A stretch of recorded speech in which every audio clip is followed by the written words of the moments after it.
दोन पक्ष एकत्र येऊ नये म्हणून कट शिजला. काँग्रेसचे नेते विजय वडेट्टीवार आज अजित पवारांच्या अपघातासंदर्भात बोलले.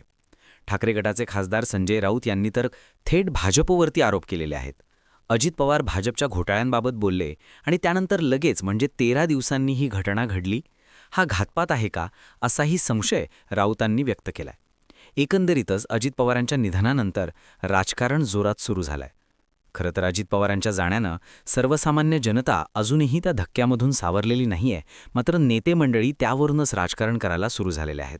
अजित पवारांच्या राष्ट्रवादीचे आमदार अमोल मिटकरी यांनी तर विमानामध्ये 6 जण होते असं म्हटलेलं आहे. त्यासोबतच जे कागद शाबूत राहिलेले आहेत त्यावरही प्रश्नचिन्ह उपस्थित केलेलं आहे. एकंदरीतच हा वाद आता आरोप प्रत्यारोपांवरती आलेला आहे. पण यात सगळ्यात गंभीर आरोप केलेला आहे संजय राऊत यांनी. भाजपच्या घोटाळ्यांची फाईल अजित पवारांकडे होती आणि त्यामुळेच तर हे सगळं घडवून आणलेलं नाही ना, अशी शंका राऊत यांनी आज व्यक्त केली आणि त्यानंतर खळबळ उडालेली आहे. तसंच त्यांनी या प्रकरणाची तुलना जस्टिस लोया प्रकरणाशी केलेली आहे. काय म्हणणं आहे राऊतांचं आणि त्यावरती आता राष्ट्रवादीची नेमकी काय प्रतिक्रिया आहे, सविस्तर सगळं नेमकं या व्हिडिओमधून जाणून घेऊयात. काय नेमकं राजकारण सुरू आहे. महाराष्ट्राचे उपमुख्यमंत्री अजित पवार यांचं बारामतीमध्ये दुर्दैवी निधन झालं. मुंबईहून बारामतीकडे जात असताना सकाळी 8:46 सुमारास तांत्रिक विघाडामुळे त्यांचं विमान धावपट्टीवरून काही अंतरावरती एका शेतामध्ये कोसळलं.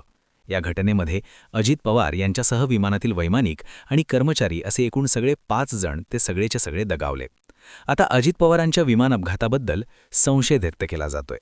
उपमुख्यमंत्री अजित पवार यांचा विमान अपघात आणि त्यात झालेलं त्यांचं निधन ही केवळ एक दुर्घटना नसून त्यामागे मोठं राजकीय षड्यंत्र असल्याची शक्यता खासदार संजय राऊत यांनी व्यक्त केलेली आहे. या प्रकरणाचं गांभीर्य लक्षात घेता संजय राऊत यांनी या प्रकरणाची तुलना थेट जस्टिस लोया प्रकरणाशी केलेली आहे आणि भाजपवरती अप्रत्यक्ष निशाणा साधलेला आहे.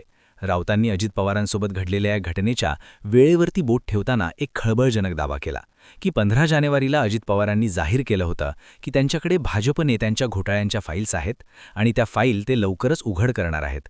या त्यांच्या विधानानंतर अवघ्या काही दिवसात म्हणजे 28 जानेवारी रोजी ही घटना घडते. हा नक्कीच योगायोग नाहीये. दादांसोबत भाजपच्या भ्रष्टाचाराची फाईल होती का?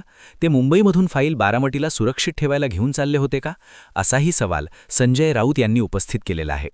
अजितदादा पुन्हा स्वगृही म्हणजे राष्ट्रवादी शरद पवार गटासोबत परतण्याच्या तयारीत होते. त्यामुळे भाजपची दहशत मोडली असती, जे सत्ताधाऱ्यांना परवडणारं नव्हतं, असाही दावा संजय राऊतांनी केलाय. यासोबतच संजय राऊतांनी या तपासावरती 5 गंभीर प्रश्न उपस्थित केलेले आहेत. संजय राऊतांनी या घटनेला अपघात मानायला नकार दिलेला आहे. त्यांनी 5 प्रश्न विचारलेले आहेत. पहिला की 6वा प्रवासी नेमका कुठे आहे? विमानामध्ये 6 प्रवासी असताना केवळ 5 जण का सापडले? तो 6वा व्यक्ती कोण होता आणि तो कुठे गायब झाला? दुसरा प्रश्न, कागदपत्र सुरक्षित कशी? जिथे अख्ख्या विमानाचा कोळसा झाला तिथे अजित पवारांच्या शेजारी असलेले कागद सुरक्षित कसे राहिले? ते जळाले का? तिसरा प्रश्न, मेंटेनन्स सर्टिफिकेटचा अभाव. राज्याचा उपमुख्यमंत्री ज्या विमानातून प्रवास करतो त्या विमानाचे मेंटेनन्स सर्टिफिकेट नसताना उड्डाणाला परवानगी कोणी आणि का दिली? चौथा प्रश्न, सुरक्षेमध्ये हलगर्जीपणा. इतक्या मोठ्या नेत्याच्या प्रवासाच्या वेळी सुरक्षेचे निकष का पाळले गेले नाहीत? आणि 5वा प्रश्न, अमोल मिटकरींचे प्रश्न त्यांनी पुन्हा विचारले की आमदार अमोल मिटकरी यांनीही यापूर्वी यावरती शंका उपस्थित केलेली असून जनतेच्या मनातील या प्रश्नांची उत्तरं मिळणं गरजेचं आहे. मास्टरमाइंड समोर येईपर्यंत आपण स्वस्थ बसणार नाही, असंही संजय राऊतांनी म्हटलेलं आहे. जसं राऊतांनी उल्लेख केलेला आहे त्याप्रमाणे राष्ट्रवादी काँग्रेसचे आमदार आणि अजित पवार यांचे जवळचे मानले जाणारे अमोल मिटकरी हे गेल्या 2 दिवसांपासून हेच प्रश्न विचारतायत. एक्सवरती एक ट्विट करत अमोल मिटकरी यांनी काही फोटोसुद्धा पोस्ट केलेले आहेत. दादांसोबतच्या आठवणी देखील त्यांनी ताज्या केल्या. दादा गेले हे अजूनही कोणाचंच मन मानायला तयार नाहीये, असं म्हणत अमोल मिटकरी म्हणालेत की दादांच्या जाण्याचं राजकारण करण्याचं पाप मी करणार नाही, मात्र हे प्रश्न माझं मन विचारतंय. सध्या त्यांची ही पोस्ट मोठ्या प्रमाणावरती व्हायरल होतीये. आता या पोस्टमध्ये अमोल मिटकरी काय म्हणतात तर, आदरणीय दादा गेले हे अजूनही कोणाचंच मन मानायला तयार नाही. काल देवगिरीवरती त्या 2 खुर्च्या बघून परत डोळे पाणावले. त्यातली पहिली खुर्ची सामान्य माणसाची, कामं व तक्रार नीट बाजूला बसून ऐकणाऱ्या व्यक्तीची, आणि दुसरी आदरणीय दादांची. घटनेच्या अगोदरच्या दिवशी दुपारपर्यंत कुठलाच कार्यक्रम नव्हता. दादा याच ठिकाणी पक्षातील कार्यकर्त्यांना भेटल्याचे काल समजले. दुसऱ्या दिवशी याच खुर्चीवरून काम आटोपून दादा बारामतीकडे निघाले. गेले 3 दिवस मनामध्ये शंकेचे काहूर आहे. मात्र हे प्रश्न माझं मन विचारतंय. विमानात 6 प्रवासी होते, मग 5च कसे सापडले? 6वी व्यक्ती गेली कुठे? टेक ऑफच्या आधी प्रवासी यादी डिजिटली नोंदलेली असते, मग विसंगती का? एखाद्याही कागदाचा तुकडा जळालेला का दिसत नाही? एवढे वेळा पायलट का बदलले गेले? प्रश्न विचारणं म्हणजे अफवा नाही, असं अमोल मिटकरी या पोस्टमध्ये म्हणालेले आहेत.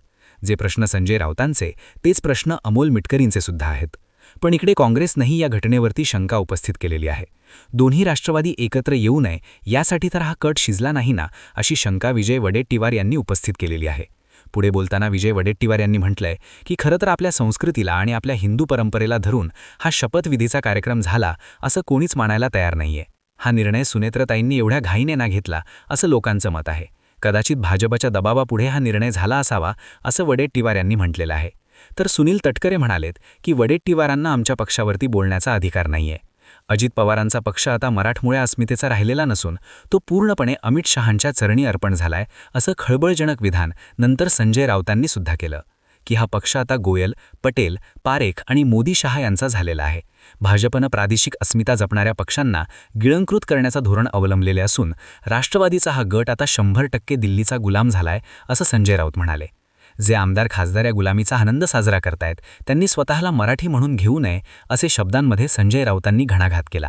एकंदरीतच संजय राऊत, विजय वडेट्टीवार किंवा अजित पवारांच्या पक्षाचे मिटकरी असतील, यांनी ज्या शंका उपस्थित केलेल्या आहेत त्यांचं निरसन येत्या काळामध्ये होईल अशी अपेक्षा आहे.